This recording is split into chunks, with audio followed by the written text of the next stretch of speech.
So the only way that we can enter into the real world is by recognizing that the world that we see, the world that we appear to be in, the world that we see through the body's eyes, is really just simply a reflection of our own mind.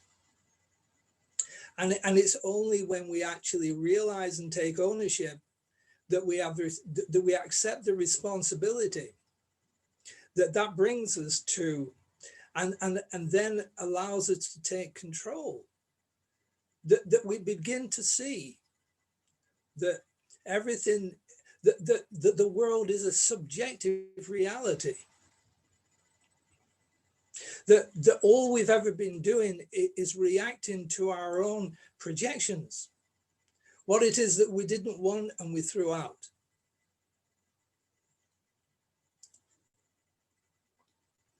So it's only when we actually take that responsibility that we can actually forgive what it is that we are actually doing, that we can see that all forgiveness is the forgiveness of our own mind. All forgiveness is self-forgiveness. And it's only then that we can bring an end to the conflict within and discover the peace of mind that we've always yearned for. So this voice for God is going to speak to us, and it's going to say, so you want enlightenment? Well, I can't give it to you because it was already given to you in your creation, but I can teach you how to remember.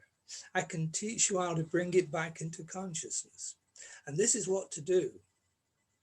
You look at this world that you seem to be in, and you look at what is happening, and when you see a brother's call for help, when you see what appears to be an attack or an offense against you is really a call for love, and you respond in a way that is true by allowing yourself to absorb that seeming attack, by not defending yourself, but being open in a completely non-protective way and allowing my strength to deal with that. If you have that kind of presence, that is love. And it's that that will eventually open you up to your invulnerability and your ability to see that you can't be hurt and you can't be attacked, that there actually is no attack. That will allow you to eventually see that my love, my response to this seeming attack will open your mind and give you the power to see, to walk through the door into the real world, to gain the understanding that you have the consciousness of Christ. So don't be afraid of the call for help. It's a blessing in disguise. You have to learn to see that it's for your healing and your awakening. And all of the conditioning that makes us believe that we have to defend ourselves or we have to return the attack is just simply the obsession of egoism that has taken place as a result of our need to support it. But we don't need to. We need to let it go, and we need to let it go by responding with love. Not our love. We need to let go and respond with the love of Christ. Remember, God is the love in which I forgive, and God is the strength in which I trust.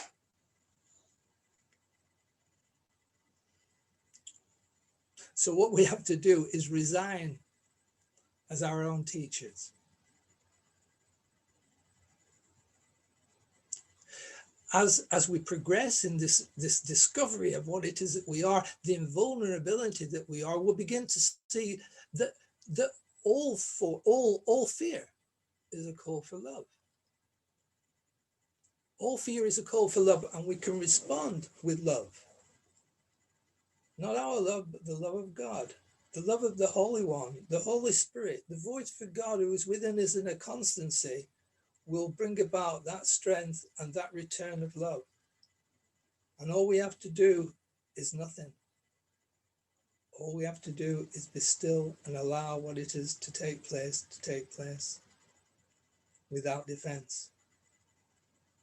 And we will see that wherever that fear is, whether it be in what seems to be external to us, in some person, place, or thing, or whether it be a feeling or a thought or some experience within, it is all there for our healing.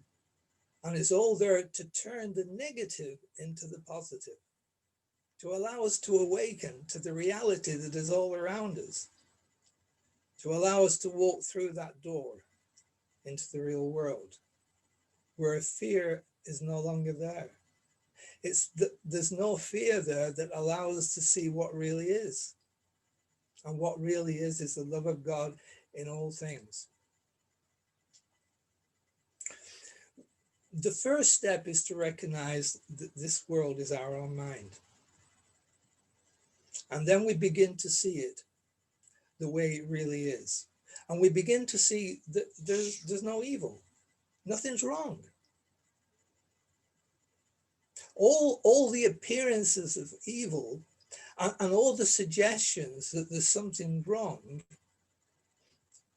are all effects of the carnal mind, or if you like, the collective consciousness that imagines that there is a separation from God. But there is no separation from God. But that seeming separation from God that creates all this sense of something's wrong, or there's an appearance that something's wrong, has no substance or reality, because it's not coming from source. It's not coming from the source of love. So it has no power. And therefore, because it has no power, it's easily dismissed by the miracle. The miracle dismisses it and shows us that the appearance wasn't real and the suggestion wasn't true. And so we're safe, always safe, if we allow ourselves to trust that power. Ooh. That power that is always with us. We begin to see there's only the power of love. There's only the power of God. Because God is omnipotent. And there isn't a power in opposition to that omnipotence. There isn't a power in opposition to the love of God. There is no such thing as another power. There is no such thing as the love of God and something else. There's only the love of God. And there's only the presence of God, because God is the omnipresent. So God is present in everything and everyone. God is the substance of all form. So God is the substance of this form. How could there be a separation when God is the substance of all form? And there's nothing that God's presence isn't in. God's presence is in everything. There's no separation. And God is omniscient. That means that there's only the knowing of God. So all knowing that isn't godly, that isn't love, is not true. It's all the carnal mind that believes in materiality and separation and believes in a material universe. But it isn't a material universe, it's a spiritual universe. And there is only the Spirit of God. There is only the love of God, and that's what we are. The thing that gives us the impression there's a material universe is this body. That's the witness to a material universe. But what kind of a witness is it? Because it isn't real. The body can be either anticipated or it can be remembered. But in this present moment, in the eternal now, it doesn't exist. It has no reality. It's just a thought in the mind. So what kind of witness is that? There's no witness at all. And what it's witnessing to, which is a material world, is just as unreal. This is a spiritual universe. God is spirit, and so are you, and so am I. And all carnality is illusion. There's no sin, there's no death, there is just the love of God. And the more we adhere to that understanding, the more we allow ourselves to let that be consciously in awareness within us, the more we begin to open up to see what it is that is really here, which is good and pure and perfect.